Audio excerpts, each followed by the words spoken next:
Well, from this, let's switch gears now and talk something really, really essential: the missing persons in Nigeria and the continent. Jeff? Let's bring in our guest. Delphine Bemin is the coordinator of Protection of Family Links International Committee of the Red Cross. She joins us virtually. Thank you so much, Delphine, for coming on the program. Thank you very much for having us. Good opportunity for us to try to explain, of course, a little bit what we're doing on. I'm not sure we can hear you yet. I don't know what's going on with the network, but it's not as clear. We'd like to hear what you're saying, but maybe we'll sort that out. But she's from the Red Cross, and we're talking about missing person. I want to walk through a bit of the data that are available, and she will do all of that for us as well, and talk about what efforts are being made in terms of the issues around missing person. Delphine, can you hear me now? I can hear you very well. Can you hear me? Yes, fantastic. I think we can hear you very well. Welcome to the program. The question, I think the natural first question is, what is responsible, or let me ask it differently. We have a couple of people missing in thousands in Nigeria. And my default question would be, what do you see to be some of the drivers that leads to these missing persons in terms of what you've done as Red Cross? Yes. Again, thank you very much for asking all these questions. So, of course, the main driver for people going missing here in Nigeria, as unfortunately in many countries, is the conflict, which has been going on for years now. You know that in Nigeria it started years ago, mainly in the northeast, and since that time thousands of families have approached us searching for help. Now recently we published an article trying to explain that a little bit, with sharing some figures about Nigeria, what is the active tracing caseload of missing persons that we consider here in Nigeria. It even mentioned a number for the global missing persons.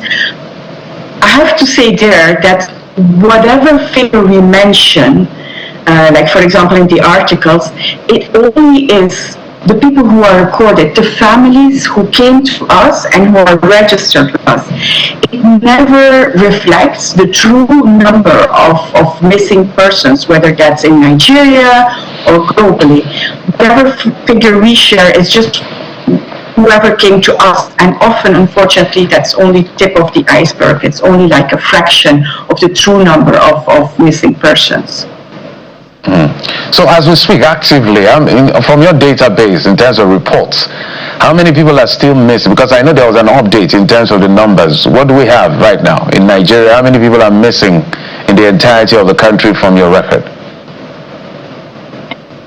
Yes, so for many years we've recorded that we had approximately 24,000 people missing, meaning people again who were known to us as being missing because the families came to us at some point. But throughout the years we realized bit by bit that unfortunately we're also losing contact. And once you lose contact with the families, so we try to reach out to them, send bulk SMSs, go to their houses and visit them, but often we didn't find them anymore. We tried to call them, they were out of reach or completely inaccessible. And if that happens, and after many attempts to reach out to those families who once approached us, if you really lose touch with them, we cannot really continue that proper active searching also for the missing persons. So we had to be transparent. I think we have to be as a humanitarian organization. And so for those who we lost contact with the families, we kind of put them a little bit on the side, and we will try to focus actively, really trying to search for about 17,000 people who we recorded as still missing and with whom we still have contact with the families. So that's why we had to update a little bit the figures. Yeah. Well, definitely at 24,000, it's really disturbing and concerning, and I hope the government takes note. Would it be out of place to say perhaps maybe that number maybe accounts for more than 50% of the continent's data around missing persons? And then plus my second question would be, here in Nigeria, which parts would perhaps dominate those numbers in terms of missing persons here in Nigeria? Which part of the country dominates those numbers?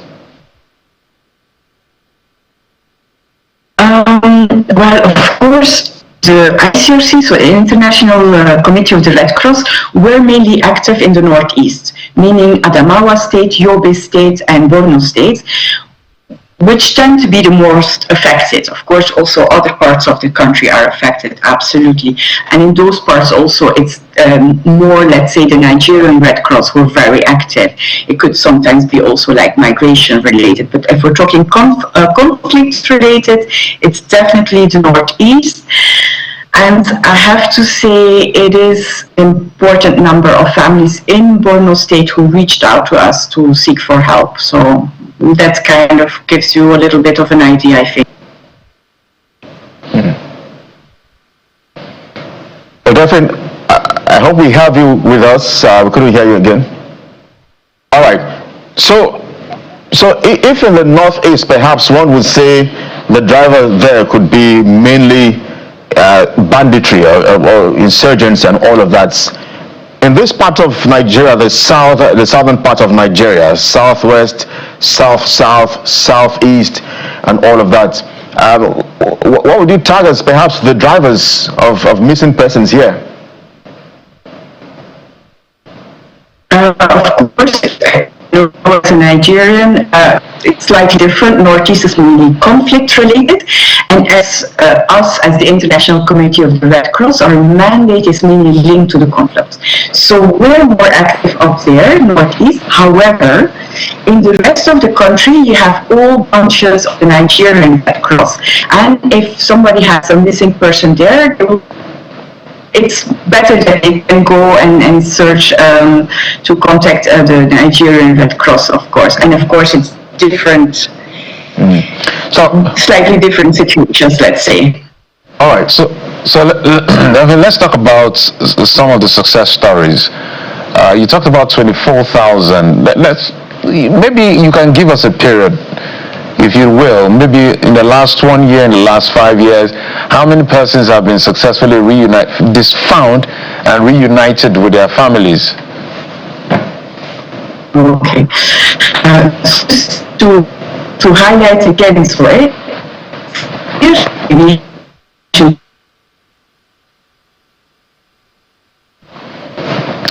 We hope we can get the network sorted. So. To 17,000. If you can hear me, my apologies, Ms. Delphin. We didn't hear what you're saying, not fault of yours. The network was distorting your words. So if you could say it again.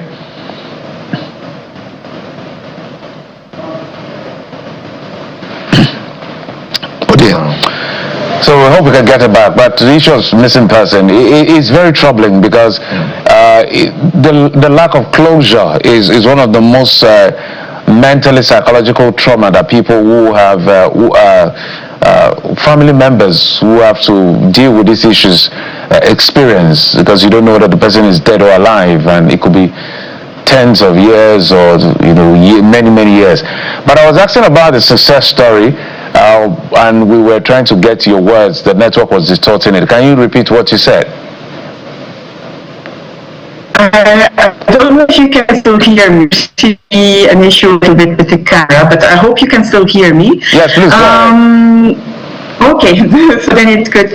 So what happens, and not only in Nigeria, actually also in other countries, we have to be honest, the figures of us being able to restore the contact between families and a missing person, it's always relatively modest. I mean, you always have a higher number of new families who approach us than the cases we can actually resolve. Nonetheless, each year again, we do have success stories. For example, the first the first 6 months of this year, we had about 300, let's say, cases who were resolved. So meaning there was again restoration between the families and the missing persons. And then just to underline, if for example one of them is, let's say, a vulnerable adult or a minor, then we don't just only restore the family contact, and we also actually physically bring them together. So, and this goes on and on. I think only very recently we had again 2 success stories, like physical family reunifications in Mobi State, in Mobi. So that's always good, and it continues. Yeah. Geographic, perhaps there is a family listening to you this morning who want to report a loved one or loved ones who are missing. Just how can they go about that?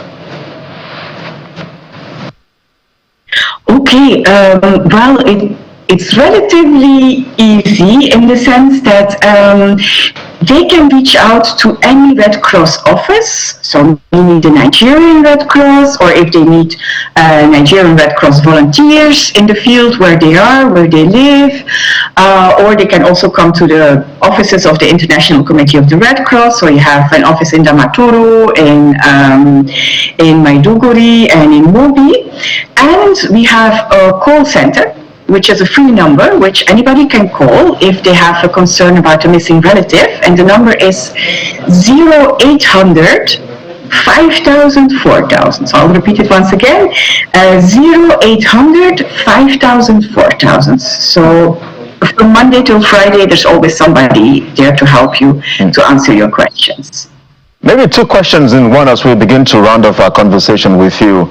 I mean, this is a generation of AI. I'm wondering, in terms of tech, how can this play a role in terms of helping find Nigerians or persons who are missing? And then maybe Nigerians as well. How can Nigerians also help the Red Cross, help the ICRC with this devastating number of missing persons? Good. So concerning the first question, what we try to do is also really evolve.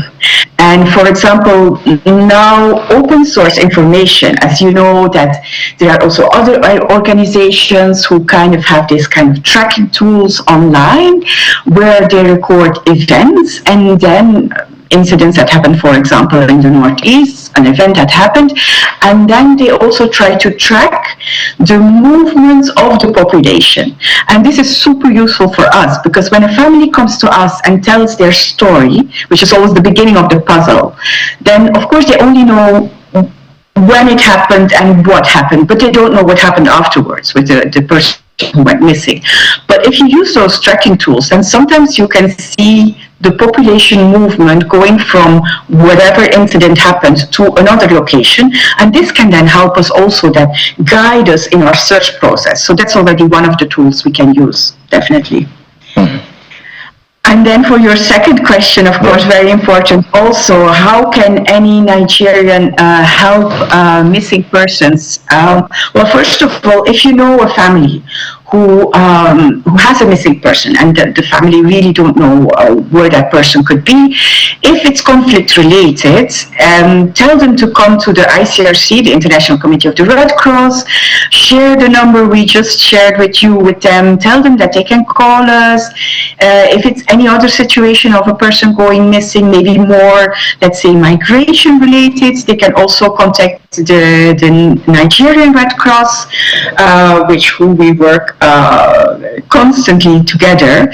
Also signs of solidarity, because being missing and being a family of a missing person often puts them in a kind of state of not being visible anymore, and maybe people don't dare to ask too much, but sometimes a small gesture of solidarity, of care, or of interest can already lift a little bit the morale. And then very last point I would like to add is that at the end of this month, so on the 30th of August, globally there is the commemoration of the International Day of the Disappeared, which of course we try to put all those families who have a missing loved one in the center of all of it. And if at that day we all have a kind thought for those families, that would be great, of course.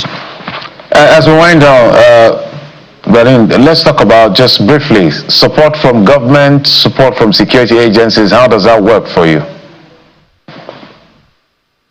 Like in most contexts where we work, so in most countries where we work, we try to have a very open dialogue with the authorities, and we're very grateful that here in Nigeria we have a solid dialogue. We always hope to have the dialogue with anybody who's part of a conflict, so it goes even beyond. And whatever good dialogue we have already, we always try to enhance it, to improve it, and meaning transparency, bilateral dialogue, sometimes exchanging also, or simply giving us possibly access to, for example, authorities who have registers of IDPs, of internally displaced persons, could sometimes be very helpful, because some institutions or government organizations or whatever, they have this kind of registers because they used to help IDPs. And maybe actually these IDPs in their register is maybe one of the persons who's recorded as missing in our database. So these kind of exchanges are always useful. And as I said, any kind of transparent, open dialogue, we're grateful for it. Delphine Benin is the coordinator of Protection of Family Links International Committee of the Red Cross. Thank you for coming on the program. We appreciate it. Thank you very much for having us, and apologies for the network problems. Not at all. Thank you for coming through. Kelly.